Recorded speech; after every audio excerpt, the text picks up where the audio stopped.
Okay, I'm back at the big baler again. We're getting ready to bale hay here, and yesterday morning we had a freak thunderstorm which shut me down for the day as far as the planting corn goes.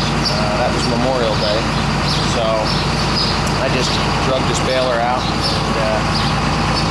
decided to get the finishing touches on it. I replaced a bunch of bands in the front, which I'll show you right now. And some pickup teeth. I still have to fix this tire, but you see I put new bands on the pickup, and every once in a while you'll see where I had stuck a new tooth. There's one down there, but I think I got a total of 10 teeth I put in, and I know I put 10 new bands in and I needed more, but if you see the different color, those are actually Heston bands, because Heston makes them heavier than what New Holland does. And they're the same band. They're a little bit longer too, a little more durable. So I started buying those. They're about $4 more a piece, but they last forever compared to just a couple of short months. Well, about, I don't know, a month ago, I was in the inside of this baler. You can see from the sun, I'm gonna stick my head up in there. And up there in the corner where that long slot is, you see that plate of steel? I welded that in there. Well, I started the baler up yesterday, and lo and behold, it goes kabang, like it was hitting something. Well, sure enough, I came back and it was hitting those plates of steel. So anyway, I got to get in there with a grinder and grind them off, and I can see there's adjusting plates. See those plates there? That's what's hitting. There's 2 bolts. I'm going to loosen them both up on both sides. If I can get the other side. That side too, and I'm going to suck them in a little bit. Oh, let me get my nostrils here again. Yeah, but I wanted to demonstrate, before I shut the tractor off, how the last bale ejector works. You know, if you're doing a job, or if you got to get in there and do work in the plunger, you got no less than 8 feet of hay in there, maybe more. So you got to get it out. Well, watch this. See how that works? Now it'll come back. Pretty cool, huh? There you go.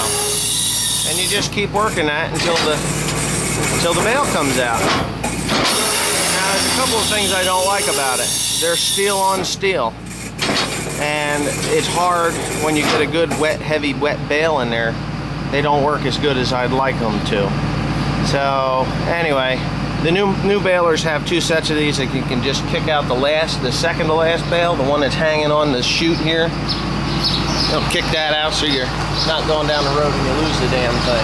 But anyways, I'm going to climb inside there with a wrench, and I'm going to loosen those things up first and see how that goes. Let me shut this machine down. Okay, I'm in here. You know, the hay comes up through there, and then it gets hit by this gigantic plunger. But I don't know if that thing is all the way across or not. I'm gonna check it out. It's probably only a 1/4 inch thick, but I got my DeWalt cordless or battery operated impact gun here.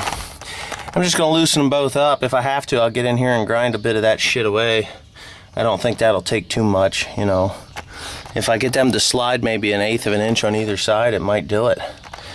And then I'm not gonna really worry too much, because it'll wear it'll wear. That's all. And all that does is just keep it from,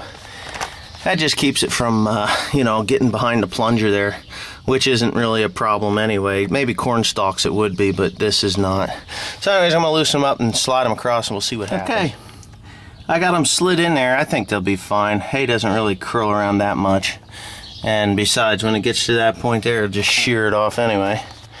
And then rebale it. So, alright, let's fire it up and see what happens. Okay, I had to come back in here because this side is about a 1/4 inch away, but this side over here is where it belongs as far as I'm concerned. So what I'm going to do is I'm actually going to loosen that side back up and shove it back across so that it gets right up close. So see if I can do this without too much trouble.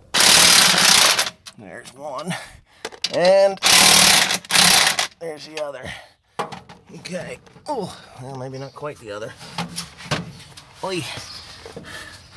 Get that sucker on. Do this with one hand, you know. So anyway, we'll just kind of do that. That's all it needs. Okay.